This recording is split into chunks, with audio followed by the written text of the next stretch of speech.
બેંકમાં ખાતું ખોલાવી સાયબર ફ્રોડના કુલે ₹1,05,12,52,826 મેળવી ચેકથી વિડ્રો કરીને કમિશન મેળવનાર આરોપીઓ શુભમ હરિરામ ડાબી, ઉંમર વર્ષ 29, રહેવાસી સાગર સિટી, મુન્દ્રા રોડ. જીગર મહેન્દ્રભાઈ પરગડુ, રહેવાસી હીરાની નિવાસ, છાડુરા, તાલુકો અબડાસા, કચ્છ. બંને આરોપીઓને હસ્તગત કરી ભુજ બી ડિવિઝન પોલીસ સ્ટેશને સોંપવામાં આવેલ છે. જુદા જુદા ગુનેગારો જે પૈસા કમાવા માટે શોર્ટકટ અપનાવતા હોય છે અને આ સમયમાં જે સાયબર ક્રાઇમનો જે ચીલો નવો પડેલો છે અને એમાં જુદા જુદા સાયબર ફ્રોડ થતા હોય છે, તો એ સાયબર ફ્રોડ માં એક જે નવી બાબત જાણવા મળી છે કે મ્યુલ એકાઉન્ટ ઓપરેટ કરવામાં આવતા હોય છે. આવા ઓપરેશન મ્યુલ હન્ટ એ ગુજરાત સરકારનું એક મુહિમ છે, જે અંતર્ગત સીઆઈડી ક્રાઇમ અને રેલવેઝના એડિશનલ ડીજીપી સાહેબ દ્વારા તમામ રાજ્યના તમામ પોલીસ અધિકારીઓને સૂચના આપવામાં આવેલી છે. અને એ અંતર્ગત અહીંયા અત્રેના રેન્જ આઈજી શ્રી ચિરાગ કોરડિયા સાહેબ અને એસપી શ્રી વિકાસ સુંદા સાહેબ દ્વારા સાયબર સેલના જે નોડલ અધિકારી છે, ઇન્ચાર્જ પીઆઈ જે એલસીબી ના છે જેઠી સાહેબ, એમને અને એમની ટીમને આ બાબતે નક્કર કાર્યવાહી કરવા સૂચના આપેલી હતી. અને એ આધારે તેઓએ એક ઈસમ છે જેનું નામ છે શુભમ હરિહર ડાબી, એના વિશે તપાસ કરી તો જે સમન્વય પોર્ટલ છે એમાં એના વિરુદ્ધમાં સાયબર ફ્રોડની જુદી જુદી 40 ફરિયાદો દાખલ થયેલી જાણવા મળી.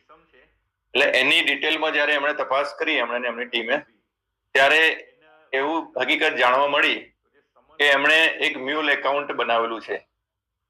એક જીગર મહેન્દ્રભાઈ પરગડુ નામનો એક ઇસમ સાથે એમણે ક્રિષ્ના ટ્રેડર્સ નામની એક મ્યુલ એકાઉન્ટ કંપનીનું મ્યુલ એકાઉન્ટ બનાવેલું. અને એમાં 2024માં એમણે જયારે આ એકાઉન્ટ બનાવ્યું ત્યારથી અત્યાર સુધી 1,05,12,00,000 થી વધારે રકમ, એટલે કે 105 કરોડ જેટલી રકમના વ્યવહારો કરેલા છે પોતાના નાણાકીય લાભ હેઠળ.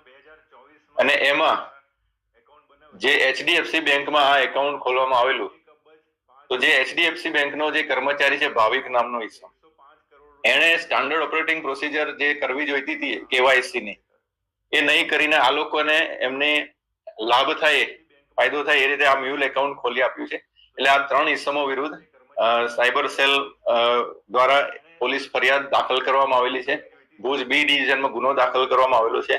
અને જે પ્રથમ જે આરોપી છે શુભમ હરિહર ડાબી, એને હસ્તગત કરીને ભુજ બી ડિવિઝન પોલીસ સ્ટેશનને સોંપવામાં આવેલ. પ્રાથમિક જે તપાસમાં આ ભાવિક જે છે એ એચડીએફસી બેંકનો કર્મચારી છે, એની તો સંડોવણી જણાઈ આવી છે ને એને તો આરોપી તરીકે લીધો જ છે. જો બેંક મેનેજરની કે બીજા કોઈ પણ કર્મચારીઓ હશે કે મ્યુલ એકાઉન્ટ જે લોકોએ આમાં સાથ આપ્યો હશે, એ તમામને આમાં આવરી લેવામાં આવશે, એમની વિરુદ્ધ કાયદેસરની કાર્યવાહી કરવામાં આવશે.